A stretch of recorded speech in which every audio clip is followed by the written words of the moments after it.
What's up, Ramblers? Your favorite CEO is back. And before we begin today's podcast, make sure you hit the subscribe button to never miss an episode.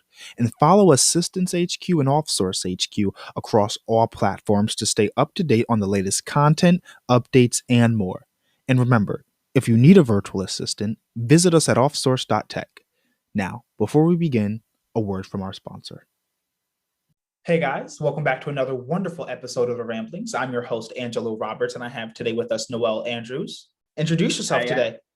Hey, Angelo, good to be here. I'm Noel, based here in London, and pleased to be here, excited. Thank you so much. It feels actually really cool that you're our first international podcast guest host. So that's actually, we don't have a lot of firsts. We do have firsts sometimes and everything, but you are our first international podcast person because this podcast is technically international in certain cases, not heavily, but yeah. So you are the CEO of JobRack. It is right, CEO of JobRack. So tell us a little bit about that. Yeah, sure. So first of all, I'm thrilled to be the first. And so I think I'm going to have to make myself a badge, right? Kind of like officially first international guest. So JobRack, we're a hiring service and we help business owners all over the world hire really, really great remote workers from Eastern Europe. So kind of virtual assistants, project managers, developers, designers, kind of content writers, anything like that, anything that you need to kind of help run your online business. We help people hire really great people from Eastern Europe. Wow. So how did you really come up with this? So I bought the business about 3 years ago. My background, I've got kind of like 15 years of kind of corporate experience in like IT and technology leadership roles. So lots of kind of hiring and team leadership and people management, and been entrepreneurial from a pretty young age, and always been looking for that kind of idea. Tried a bunch of different things, failed at a bunch of different things. And then some people that I knew in a community of online entrepreneurs had started JobRack in around about 2015. They saw this kind of great opportunity. Everyone was trying to hire developers and people were starting to get into remote developers. And they saw this great opportunity with Eastern Europe. So they started JobRack and they built it up. But it was always a bit of a kind of a side hustle, like not a kind of the main thing for them. And so there kind of came the time they needed to focus on their main gigs and their main businesses. And so they put it up for sale. It was either going to get sold or shut down. And it was just kind of perfect timing for me. So I think serendipity is what they say. And just jumped in. It was really, really small. And we've been working really hard, or I've been working really hard. And I've now got a team with me as well to kind of build and grow it over the last 3 years. Wow. So you're now the second person who has bought a business in this particular aspect on this podcast. I want to know more about like some more insight on what that's like buying a business. How did that go about? Like, did you say, hey, I want to go buy a business? Like how did this land in your lap? What was the serendipity moment? Yeah. So I was looking for an idea, right? And lots of people take lots of different approaches to coming up with ideas. I don't know if you know Innocent Smoothies, the smoothie company that's now owned by Coca-Cola. Three guys here in London. They met every week in a pub, coming up with ideas for like 2 years, I think it was. I didn't go to quite that extent, but I'd been looking around for quite some time. I've been running an interview coaching business, so helping to coach people to be better at interviews. So this is on the candidate side. And I was looking around just for something that would kind of fit. And I hadn't really thought about buying something. And then the guys just mentioned that kind of they were going to either shut down JobRack, but if anyone was interested to get in touch. And like I said, they were part of a community that I'm in of around 1,200 business owners and entrepreneurs. So, there's a bit of like almost, a bit of added trust as part of that rather than just being, random guys. And we had a conversation. And it went really fast. So from the first conversation to me owning JobRack and it being on my server, if you like, was 4 weeks, start to finish. Wow. And that included, it was super fast. That included that's fast. Fastest deal close ever. Really fast, man. And some people do it quicker, I've since learned. But, I'm not a developer. I'm reasonably technical. I've been in technology for a long time. But I had to find a developer to help me do some due diligence, check out the code, check out what was there. We had to reach agreement on a price, come up with, well, how are we going to transition it? But yeah, it was really fast. And we completed it. And then the day after we completed it, I flew to Bangkok to a conference of this community that had loads of customers of JobRack there. So it was like going into this kind of conference, telling people that I'm the new owner of JobRack and getting loads of like positive support and kind of encouragement and like, oh, we love JobRack. And, couple of people had come up telling me how great it was that they'd hired really great people. And so I was like, hey, can we just get a plain bit of background wall, and can I get my phone out and record you saying that for like some testimonial videos? So yeah, it was a crazy process. So yeah, 4 weeks start to finish. And it was good, right? I know some people and it was a relatively small deal. So, when it's a much bigger deal, it must be a lot more complicated, lawyers and stuff like that. Whereas we could just do it ourselves and just get it done. And that's kind of nice when you can just trust people and work closely with them. That definitely is. So I guess you would say that that is a pretty serendipitous moment and everything. So talk about, how you kind of got interested in it. So you met these guys, you have corporate background experience and everything. Like, was it a hard purchase, an easy, but was it like as soon as you heard the idea, like you knew, or like did you sleep on it and then like you saw something, you're like, oh, that would be Job Rack would be the solution. And I'm like, how did that come about that you just knew that this is the business that you were going to buy? Yeah. So I've got that corporate experience with lots of kind of leading and hiring. Wind back probably 2013, something like that. I had been interviewing in the corporate job, but we were trying to hire someone, and I'd done something like 9 interviews in one day, which is too many, right? I can tell you now, it's way too many. And I came out of them, and I was driving home, and I was thinking they were all really good people, really, really nice people, but they just did not interview well at all. They didn't sell themselves well. They didn't put themselves across well. And it was really painful. And I like to think that I'm a pretty good interviewer, so I can, kind of help draw the information out of them, ask the good questions, right? And try and help them as much as I can. But, there's limits, right? And so I was driving home that day, and I suddenly had like a light bulb moment thinking, well, the interviews were bad because no one ever gets taught how to interview.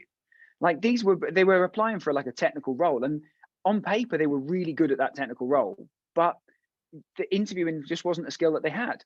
Well, because that's not their job, right? They're not supposed to be good at interviewing, and yet no one ever gets taught how to interview. And so there was like a light bulb moment there. This is back in like 2013. I was like, well, I'm good at interviewing. So what if I teach people how to be better at interviewing so that they can get better jobs? Is that something that people would pay for? And that was like first light bulb moment. I was like, well, that feels like a good idea. And nobody likes interviews, right? And everyone wants to get more money and get a better job. So maybe let's go with that. So I'd planned to come up with an idea, and kind of I'd wanted to find something I could kind of focus on for about a year or so and see, could I make it work? So that was a business that I ran called Interview Confident. And it started from nothing, built it up, and it was all right, but it was purely time for money, right? It was all me doing one-on-one coaching and couldn't quite scale it. There's a lot of people have that problem, that they're terrified of interviews and they're not very good. But nobody's Googling for interview coaching. People don't even know that exists, especially here in the UK. So that was a big barrier. Okay. So towards the end of that year, I was starting to kind of use up and run out of the money that I'd set aside to kind of like pursue this little idea.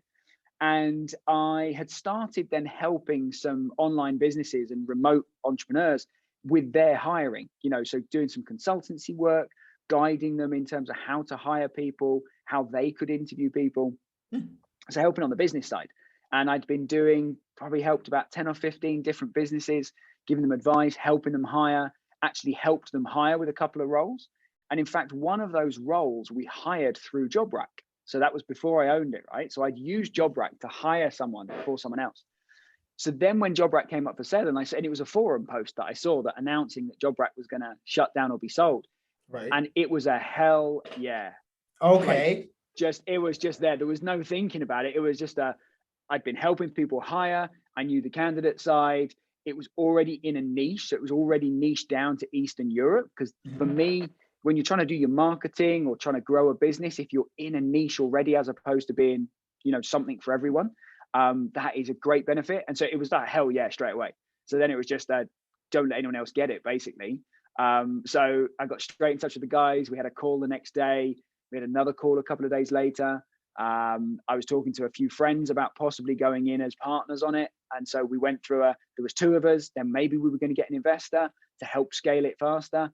And then it actually worked out better for me just to do it on my own. But yeah, it was a hell yeah from the minute that they said it was up. And it was, it was an exciting 4 weeks, but I knew I wanted it. And I knew it was, the thing that could kind of give us some good times going ahead. Wow, first user experience. You feel me? That's actually good. Went from Yeah. user to owner. Yeah. I that's a pretty cool story there. So how does that integrate with Firefly Note Taker? Yeah, so Firefly Note Taker is just this cool little tool that I use for on Zoom calls, and we were chatting about it briefly just before we started recording. So I'm really into like productivity tools and Mhm. tiny little widgets, things like that. Anything that can make life easier, right? So one of the things that makes life easier is hiring staff to help us build our businesses. And then another is tools. And yeah, Firefly is just this little clever little kind of widget that you kind of sign up for, and it kind of joins all of your Zoom meetings automatically. It records them, and then it kind of transcribes them and gives you all your notes. But then it actually pulls out, like, it can pull out questions, it can pull out like the actions, it can pull out the sentiment, so whether it was a positive call or a negative call. And yeah, really, really clever. So just started doing that, so that was why it joined our call as we came on. Wow, that's interesting. Now I want to go more tactical for a hot second, because we're kind of in like the same space. At Offsource, what we do is we are a Yeah. community of shareable employees, and what you guys do are like essentially bring in outsourced work. Do you see that being, say, the future of how businesses operate going forward in terms of how they outsource their work or where they find their hires? So I think there's going to be, first of all, I think there's tons and tons of opportunity, right? This is like, we are only in the very early stages. And obviously everything that's happened in the past, 18 months now, as we record this with COVID and Corona, the whole world has woken up to remote work. And so there's tons and tons of opportunity. I think for online businesses going forwards, there's going to be, you kind of got three different levels to me. So it starts off with perhaps, someone wants to outsource a task. So maybe they go to Upwork or Fiverr, and maybe that's sometimes how they start off with. They just want kind of one particular task done. You get to the stage then when you want like an ongoing thing done, right? So let's say it's podcast editing, right? And you're looking for kind of some podcast editing to be done. I think there's a lot of opportunity for businesses to actually use a service for that. And I think going forwards in the future, I see like a 50-50 split with your average online business, saying that 50% of what they're going to do is they might get services to do it for them. So productized services that do what they do really, really well, because they don't need that skill set internally. Then I think the other 50%, more and more, is going to be about having committed long-term team members. So, employees, maybe not quite legally because of the difficulties of having true employees when you're in different countries, but to all intents and purposes, permanent team members, part-time or full-time, that you get their shower thoughts, right? Some good friends of mine kind of refer to this as, when someone's really working for you, they wake up in the morning, they're thinking about you, they're in the shower, and they're kind of thinking about what are they going to do today? How can they be better, right? It's a really, really Right. nice phrase. I like it. And yeah, you get their shower thoughts. And I'm using you that. always I hope you don't. It's not coin. yeah, I'm go using for that it. phrase. Yeah, it's cool. It's got, I mean, like I said, I credit two great guys, Dan and Ian over at the Tropical MBA, for that one. And so I think there's an opportunity for it to be split. I think as businesses grow, there comes a time when most businesses need to have staff, to have some team members that are really committed. There's some outliers, some people that manage to run really, really big businesses just with services, or even as solopreneurs. But I think that's the hybrid I see. So, you get maybe you might have an operations manager, maybe you might have a virtual assistant. Certain roles I think are really well suited to having the person working for you and really focusing on you. And then other things I think are great to kind of go out to kind of services for. Wow, I definitely believe in that, and I think that when I say we're building like a community of shareable employees, when I say that, like, I believe that the power or the future of work is in the employee, right? I think that companies right now spend and waste exponential amounts of time on employee downtime. So whether they're on salary or whether they're paid hourly, for those hours that they're not doing as well, or they're just kind of not performing at every single minute, each minute adds up. And so I think at some point we realize, and the facts say that, like, we're only productive for 3 or 4 hours out of the day, and most of the time it's usually because we don't have 8 continuous hours of work that needs to be done. It's done in 3, and as we continue working, those tasks just kind of get shorter, especially when they're repetitive. It might be go from posting to just once a month we kind of schedule, and things are automatically posted and things like that. So those times drastically drop, and I think that as we've seen people work at home, you can have 2 or 3 jobs. Say you had 2 or 3 remote jobs where you're now able to, in an 8-hour workday, because you're only, you're productive for this 3, productive for 3, and productive for 3, you're now able to maximize your income, which I think will bring more power to the employee. What are your thoughts on employee versus employer in this kind of middle stage as people start going back to the office? Do you see remote work being like more valuable, or do you see us really moving close back to normal? No, we're never going back to normal. There are some there's some people here in London, especially, right? There are some owners of big kind of commercial property saying, yeah, we're going back to normal. Everyone's coming back to the office. They're in cuckoo land, right? It's not happening. And if you look at all of the stats of this and the surveys that people are doing right now, saying, kind of how do you feel about going back to the office full time? How do you, what will you do if you're forced back to the office? It's like something like 40-50% of people are saying that they're going to change jobs.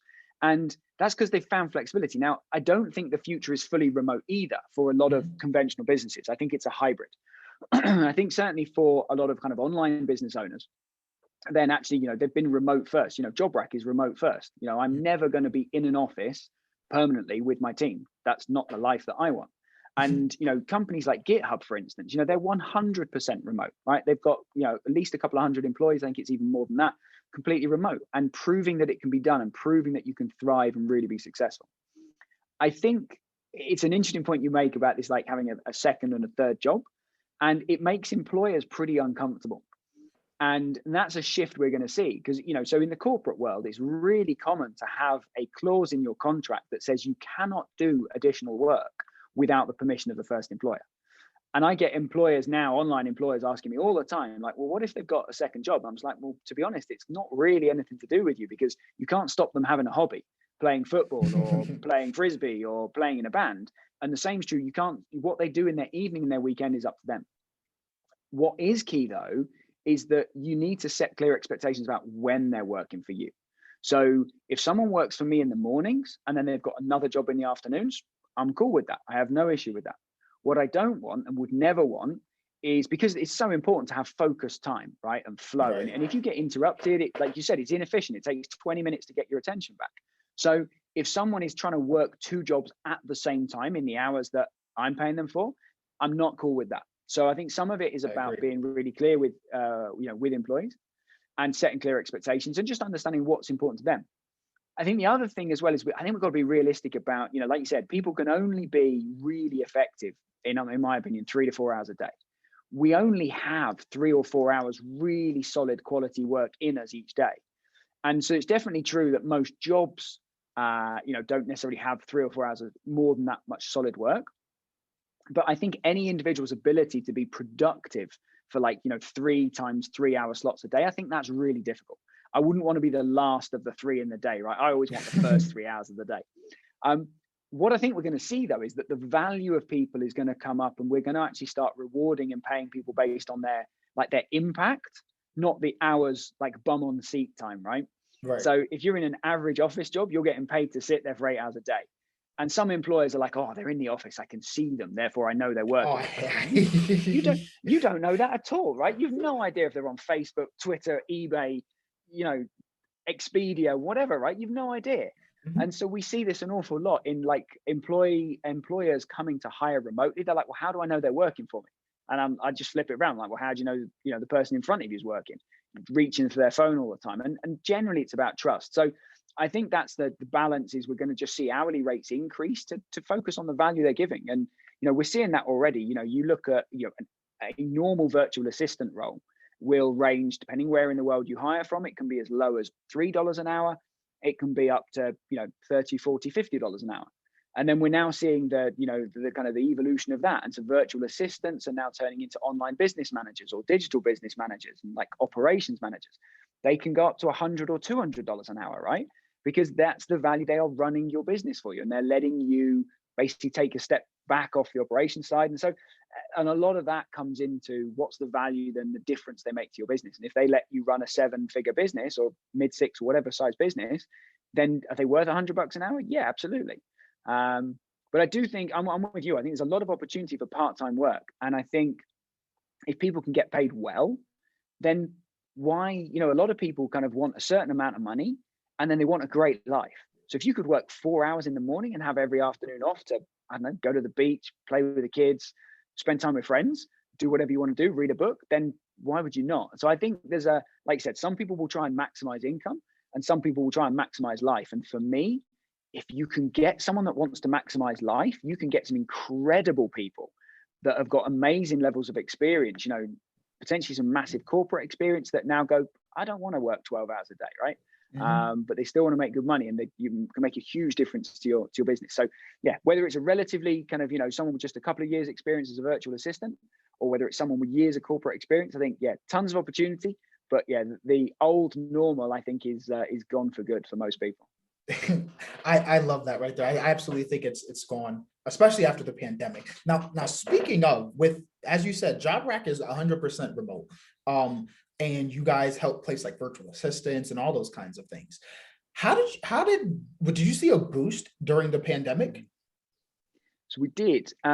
It's been interesting for us. So we've got some of our businesses and our clients kind of really struggled, right? So, for a lot of people, we've got people that have got physical businesses, but they run them remotely.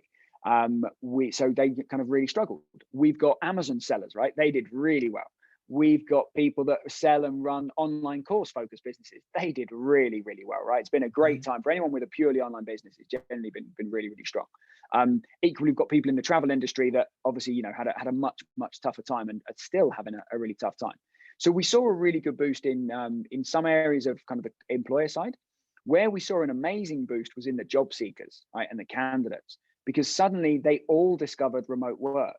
And so even in places like Serbia and Bosnia and Macedonia and, the countries that we're really, really heavy in out in Eastern Europe, they conventionally were working in a call center or working kind of in office jobs, and suddenly they were working from home. And then they all start talking about remote work with their friends and people they know. And then suddenly they're looking and going, I can work with my current job and I'm getting paid, in some cases just like $300 or $400, which is the minimum kind of salary in places like Serbia and Bosnia. And then they look and they go, or I can earn $1,000 a month working remotely, still working from the same chair and the same desk that I am now, but doing more interesting work for a global company or kind of an online, US or UK based company. Right. So that's where we've seen the huge boost. As the candidates have woken up to remote work and that they can be flexible and they don't need to go back in the office and they can get paid more money. And that's been awesome for us. So how have you managed like that supply and demand for, companies needing the work and, the workers coming in, or even an overflow of workers with less work? Yeah, so it's a constant juggle for us. And that's the curse or the blessing of having a two-sided marketplace where we've got kind of two sets of customers. So one of the things that we do is, we're always encouraging job seekers to come to JobRack and to sign up with us. We work really hard with them to help them develop really great profiles so that they stand out to employers. And then naturally, we then proactively go out to employers and we kind of highlight the kind of talent that we've got.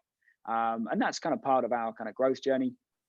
We're doing a lot now around actually helping employers to hire. So as opposed to, one route is the DIY type approach where you just, post a job on JobRack for a couple of $100. But a lot of employers want help to hire, and they see that, hiring is hard, takes lots of effort, takes lots of time, and they just want us to do it for them. So we're doing a lot more in that sense. And so we can actually stimulate some of these things by, actually going and featuring candidates to employers and saying, hey, look, we've got these really great candidates.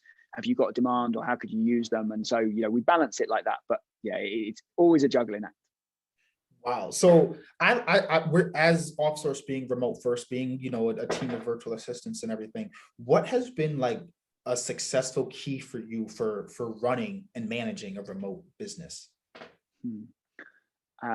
Loom videos, doing lots and lots of Loom videos. So the key thing ultimately is communication, right? With any remote team, it's all about communication.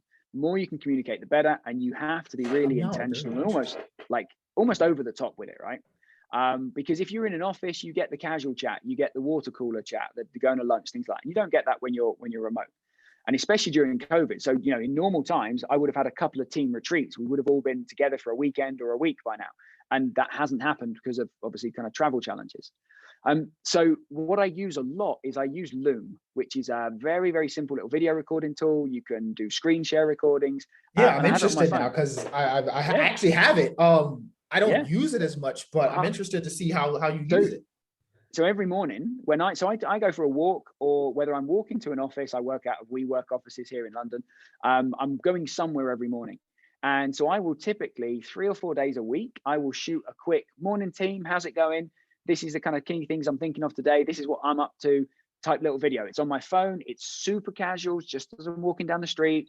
Sometimes I've got some cool London landmarks in the background for them. Sometimes it's just the street. And I just shoot a little video, and then I just post that link straight into Slack, which is how we communicate as a team. And it's just that personal touch, right, for me. And that's the kind of team that I want to run. That's how I communicate with people. I do tons and tons of videos to customers and clients as well.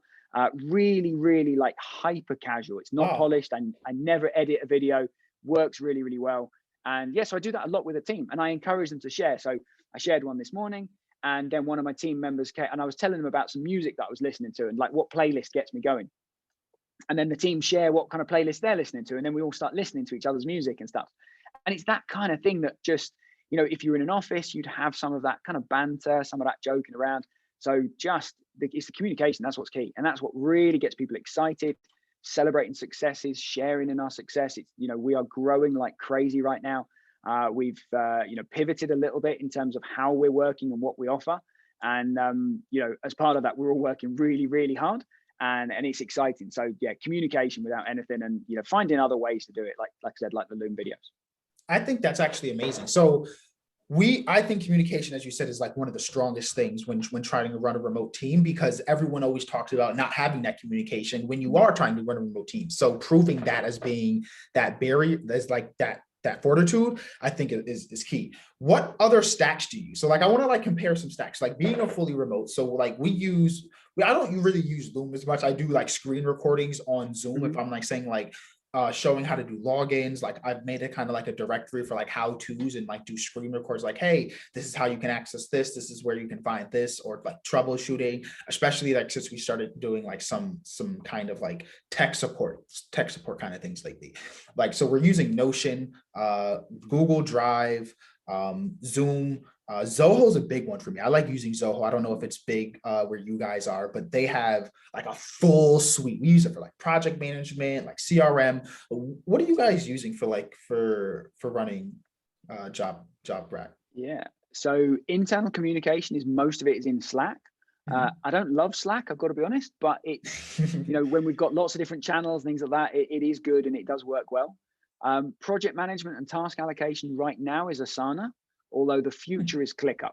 We'll be moving across to ClickUp without any doubt. Why so? I've been hearing a lot more about ClickUp, but yeah. So I've been hearing about ClickUp for probably about a year or so, and I've been trying to avoid the shiny object syndrome, right? Because it's always, you just get tempted by these things, and then you go down the rabbit warren, and So Asana is slowly getting worse for me. They keep removing features and making it harder. So there's just things that they've done it twice in the past year, little bits of workflow that previously I could do in like a keyboard shortcut, and then they remove the functionality and make me do 5 clicks instead, which in my book is unforgivable. And I've complained quite publicly to them. Whatever their product team are doing, I do not know. There's probably some reason for it, but for my personal workflow, it's just getting worse. And so, and ClickUp for me, the thing that I really want. So we work in Asana for kind of task and project management, and we work in Google Docs for SOPs, documentation, things like that. And I want to smash those two worlds together. And ClickUp for me is the answer for that. So in ClickUp, you can have all of the kind of Asana level kind of task and project management, but you can have better automation. You can do a lot more with it, but you can also have documents embedded straight within tasks. So it's much, much more functional, a little bit like Notion's level of kind of formatting and functionality, but almost within your task management. So ClickUp is, again, it's a lot like Notion in many ways, because it is so powerful and so flexible. And with that, it means it's complex to get to grips with and figure out. And I'm paying someone to kind of act as a bit of a ClickUp consultant for me, so that we can I don't want to sit and watch days of YouTube videos to figure out how to do it. I know now where the value of my time is, and it's like, nope, let's just pay someone to help us put it in the right way. Wow, that's really, you're paying someone to be like your ClickUp expert? Absolutely. Yep. Because it's about the value of my time, right? So if I spend my time doing sales and marketing for JobRack, selling, hiring services that are, low 4-figure services, then that's far more valuable than me, spending 10 hours watching YouTube videos and then implementing it and configuring a tool. So I'm getting a lot better at recognizing when I should do stuff myself, or when I should get one of my team to do it, or when how can we like accelerate it and literally get like a nitrous boost, like, Fast and the Furious style. How can we get a boost forwards to skip the initial stages? Then there's a lot of things you've always got to do yourself. But for me, working with the person I'm working with, here's our problems, here's what we want, tell us how we should do it. And then we might do some of it ourselves, or we might pay them to do it for us and then boost forward. And it's the same for me with coaching, right? There's some lessons I want to learn myself. Others I want to, if other people have learned them, let's just shortcut this and jump forward. And, it's like hiring, right? It's the same as having a virtual assistant. So many entrepreneurs and business owners wait way too long before they hire their first person, right? Or their second person, or their third, because they're thinking, oh, I can't justify it yet, or I can't afford it yet. And then inevitably, when they first do it, and you must see this, right? And it's like they come to you, they kind of outsource the task, and they're like, oh my God, I wish I'd done it earlier. So much earlier. Every person that ever hires a cleaner to clean their house, or a babysitter to look after the kids, a virtual assistant's no different. You get them doing tasks that you should not be doing yourself, whether you should be kicking back, relaxing on the sofa, watching some sport, spending time with the family and friends, or whether you're doing things to further grow and scale your business. I see it literally every single day, people wishing that they'd done it earlier. And so, that's what we try and encourage them to kind of do it as soon as it's right for them. Wow. Yeah, we see that all the time. I think one of the big ones that we've been seeing more recently is like they're like, oh, we should have a virtual assistant. They're not sure, so they're sitting on it, and then a big project comes, and like they wait on the project, and now the project deadline is due coming, and now it's like, oh, come on now we can jump with that. And I just wish there was a way to kind of show that earlier, but experience sometimes is the best teacher. So I want to go even deeper into tactical and everything, right? So when you're trying to automate, and when, as you said, you're getting your team to do something, when you can outsource and get that acceleration boost, a lot of times when we implement new technology, we always have like that J curve where it's like, okay, this is where we're operating at. We're going to get a little bit worse until we get better and do that. Having that like consultant kind of shortcuts a little bit that J curve. Where do you draw that line on, I will spend this time to do something, or I'm not? Like, is there do you have to calculate your time? What goes through your head? So at the moment, my first thought is I'm thinking who, not how, right? And so wherever possible, when new things are coming into my list, I'm thinking who can do this, because I know the things that I should be focusing my time on. And, that's being, CEO, it's growth, it's strategy, it's, and still sales and marketing. And the sales and marketing side of things for JobRack's going to be with me for a while. And some of that's because of, a lot of what I do is being very, very helpful and friendly and personal with, business owners. So, hiring is hard, right? And so people are worried about it. They're like, how do I do it? Can I afford it? I'm not sure if I know how to interview people, all these kind of things. So I jump on a lot of calls one-to-one with people and just help them through that. And sometimes, they might just want some advice, and then they're going to do it themselves, and that's cool. Other times they'll go, yeah, you're right, that sounds like really hard work, help do it for us. So the big thing, I know what my priorities are. So I'm pretty good at not taking on more of the wrong things. Mm-hmm. What's taking me a little longer is to actually get rid of the things that are on my plate at the moment. So I'm still doing a lot of the financial side of things, bookkeeping, things like that. I'm looking at, kind of delegating that out. I've just hired myself a new personal assistant to do things in kind of personal aspects of life and business. So getting them to do a lot of things for me. I'm, as an example, I'm helping to organize a little mini conference here for about 50 people here in London in August. And so we've got to do things like find venues. We've got to find, we want to go to a rooftop bar. So we want to find rooftop bars. Now, normally I would be Googling and phoning bars. Nope, not this time. My assistant's doing it. She's in Eastern Europe. She's absolutely amazing. She is getting on the phone with bars, figuring out availability, what the menu package is, all that kind of stuff, doing that research. So right now, every task that comes across my list, and I'm having ideas all the time, it's thinking who can do this? And if someone else can't do it, then I'm challenging myself really hard to be like, is that really true? Or am I just being like a bit protective, thinking that it needs to be me doing it when it's not really? And one of the really kind of this almost scary bit, and I've had this moment this week, is when you realize that your team do something that you don't know how to do anymore, right? So until maybe like 6 or 8 months ago, all of my team could go on holiday at the same time, and I could still do all the things that they do, right? Mhm. It would be a horrible day and a week, but I could do it, right? I knew how to do the things. Now we're doing things that I don't know how to do. And I could follow the SOP, right? But I don't, that's not my job. And they are, they have autonomy, they're making things better. I actually would have to follow the SOP myself for all of the aspects of what we do to happen. And in a sense, that's slightly unnerving. I'm not entirely comfortable with that because of like just being a bit of a control freak, as most business owners are. But on the other hand, that's amazing because that means other people on my team are making the business better. They're doing things in Zapier to automate stuff. They're using tools to, make things better, make things simpler. And that's quite an interesting step to go through. Well, you have just a lot of value to bring from your particular standpoint, running a remote first team, running and working with, the employer side, but also working with like the employees, doing the sales and marketing. What are you guys doing now for so you're heading up like sales and marketing. What are you guys doing for marketing? Are you guys like doing pre-rolls, like content? Like what do you guys have going on? So, I personally, so I talk to a lot of people. That's probably the best way of saying it, right? So I have conversations and I'm helpful and friendly. And that's basically my marketing strategy, is be helpful and friendly, and the good things will come. There's a Zig Ziglar quote that I talk about quite a lot. A really, really great guy. And he said, you can have anything you want in life if you just first help other people get what they want. And with things like hiring, it's just, if I'm helpful and friendly, maybe some people, the person that I help and I'm friendly towards, maybe they'll hire a job rec, maybe they won't. If they don't, they'll probably remember, they'll mention it to someone else. But that is what's working, just being really, really helpful and friendly.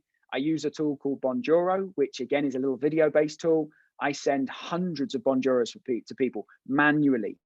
Me doing it with their name. It's very manual. It's not automated. It's not an AI hack. I love that. Like I love it. It is. Yeah, it's awesome. And so a big thing for me is doing things, kind of like, I like doing things that don't scale. I like doing things that are hard because it's hard for anyone else to copy them, but also it's quite good fun. It's great walking through London and just being like, kind of, hey, Angelo, it's Noel here. It's a pretty grey day in London, but I'm feeling sunny. And this is what's going on for me. What's going on for you? That's just how I like to be. And so that resonates with a lot of people and works really well. And it doesn't work well for other people. And I'm okay with that because they're not the right people to work with us. So yeah, that's sales and marketing strategy, is basically be helpful and friendly and, reach as many people as possible. And it kind of just comes good from there. And that's just really, and that's why this last 6 months for us has been crazy. As I've really doubled down on that. And so many more people are then coming and saying, we want you to hire for us. So instead of it being a $199 job ad on JobRack, and they have to do all the work, and typically to hire someone, it's probably, I don't know, 40, maybe 50 hours of effort typically to filter and review the applicants, do all the screening interviews, everything that goes with it, manage the testing. And increasingly the people that I'm talking to are like, yeah, we're not experts in that. So you're experts in that, do it for us. So in the same way that I'm using a ClickUp consultant to help me implement that tool, people are coming to us and saying, no, help us hire. And we do that in a very helpful and friendly way, being their like mountain guide, right? So we shoulder the backpack and we guide them up the hiring mountain, so that they can get to the top and just take the picture. They don't need to carry the rucksack and choose their own route. So that's what's working well. I like that example. They don't need to carry their own rucksack or even choose the route, which I think a lot of times, even if someone else is doing everything, like even just how do we get to this particular point can always just be a difficult mess sometimes. But that's a lot of different experiences on different fronts, and working with business owners, and working with the employees, in running the business, in having, the marketing and sales, and then being in the industry of hiring, which is probably one of the biggest things for small businesses. In that, a lot of virtual assistants, or at least in America, I don't know if this is a problem elsewhere, but I do want to selfishly ask this kind of, a lot of people in America do have what I would call a language barrier issue when it comes to hiring, say, virtual assistants from other places. What is that like? Is that a thing for other places? Can you talk about that a little bit? Is there Yeah, any? sure. So there's two angles to it, right? So one is the like an actual language barrier, like understanding. So thankfully in Eastern Europe, English is incredibly strong, right? They're taught it from everyone is taught it from a very, very young age in schools. It's the international language, so it's something that they really, really focus on. Accents can vary. So some areas will, some countries and some areas might have a slightly stronger accent and than others. And so for some people, that's important. So in terms of actually, can you hire from Eastern Europe and communicate really effectively with a team member? Yeah, absolutely. I've got hundreds of customers doing just that. Obviously, I have my own team, and it works absolutely great. English is really, really, really strong. Then what we often get, and sometimes get, is with our US clients particularly, they worry about having someone from Eastern Europe in a team meeting with their customers, and that their customers might think that they're offshoring the work to cheaper resources, and that that it's not going to be as good. And that's pretty ironic that kind of, I mean, the US is fantastic. There are kind of tens and tens, if not hundreds, of different nationalities or kind of accents and languages being spoken, etc. And so to worry about one more being in the mix, it always kind of makes me chuckle. Invariably, when my customers have then done it, and I've got some really great I've got SEO agencies, I've got development agencies that we've hired everything from virtual assistants to salespeople to account managers. And then when they experience it and when they put these people after training and onboarding, they start interacting with their customers just generally love the direct communication style that you get from people in Eastern Europe. They love just that straight talking approach. They love, the work ethic. And people very quickly kind of get past that fear that, they're from a different part of the world, therefore they must be cheap, or therefore they must be low quality. So yeah, having really, really great English makes a huge difference. And just kind of, trying it and learning to trust it. I mean, we hire salespeople that are doing outbound telephone sales calls to the US, and they're absolutely crushing it. So, we've not found the limits yet of what people in Eastern Europe can do. And, the people are just really, really great. I think even myself to a degree, which is why I kind of, selfishly asked, is because a lot of people in the US do kind of have that worry that when we start, kind of talking like this, and it's a more call it that this is this big with a round figure and all that, like there's that worry of like the small colloquialisms. And I think that really is, if you will, I don't want to say insulting, but to at least refer to someone else's work as being low quality without even seeing their work, it can be just almost disheartening, which is why I think that as we have remote work and as more people start having remote meetings, where I've probably had more meetings this year or in the last couple of weeks where people are not showing their faces in the meeting than almost all of last, because like all of last year was like, oh, you have to show your face, it was like a super strict Zoom etiquette. People really wanted to like eyeball you and everything. Now it's, it's a little bit more comfortable. I've had clients I haven't even like actually even seen, we've worked with clients. I have no idea what this person looks like. I had no idea. And so I think that as that kind of grows, as you said, like being able to hire from these other places, especially when the work is the exact same, it's going to become a lot easier. Do you have a time frame though? Like how long before? Especially, I think that the pandemic has accelerated it a lot, but I think we're still maybe a little bit of ways off before a lot of business owners are comfortable with having say a fully outsourced team. I think timescale is hard to predict, right? I think what will happen, well, the smart business owners are already there, right? That's why you and I have got businesses, right? And we're doing really well. So I think the smart business owners are already there and have been there for years. More and more are coming on board. So I think that what we will see is that if let's say you've got two business owners, one is hiring remotely and is getting really, really high quality staff, and probably at a lower rate, right? So Eastern Europe typically is going to be like 40-50% of the cost of hiring in the US. And this isn't about like offshoring and taking jobs away from local US, UK, Canada, etc.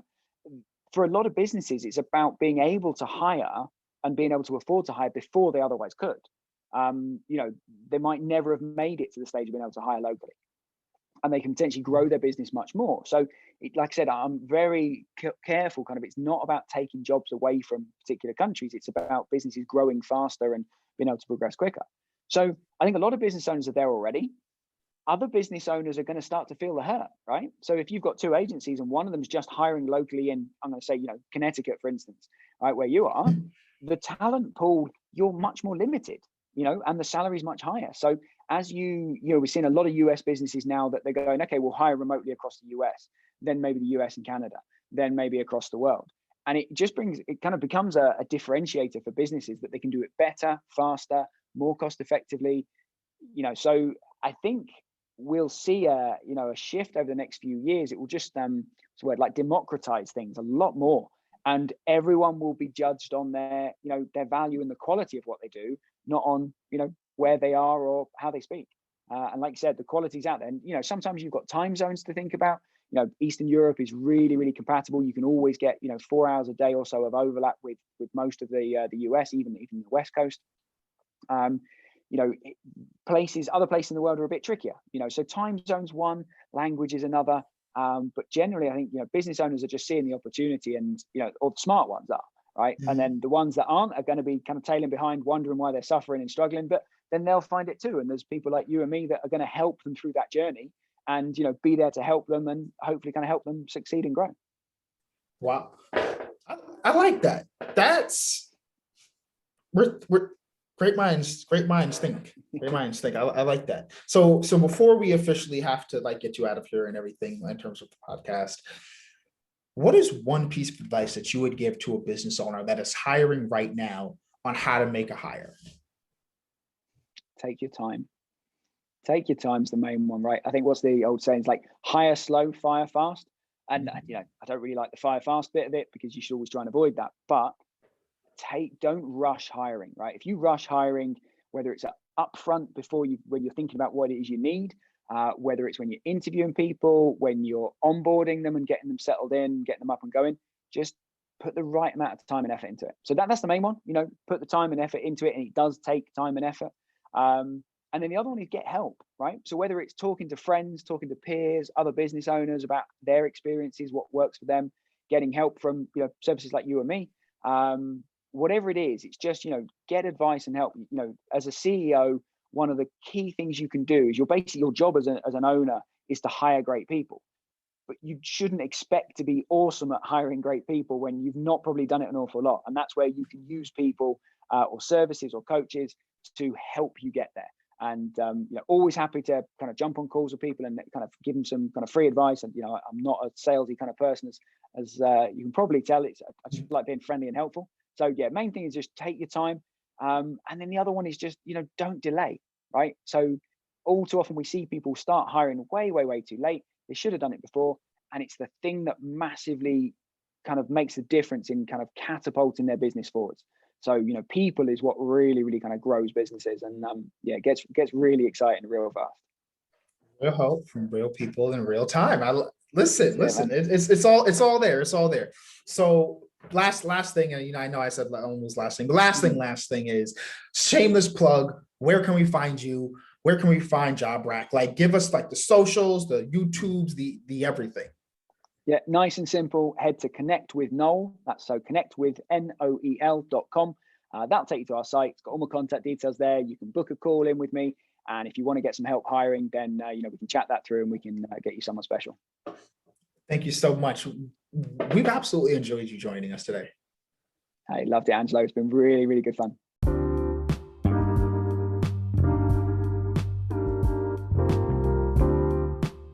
Hey, Ramblers, that's it. Podcast is over. Don't leave yet, though. If you enjoyed today's episode, make sure to like, share, and subscribe to the podcast, and follow us on YouTube at Outsourced HQ. We'll see you next time.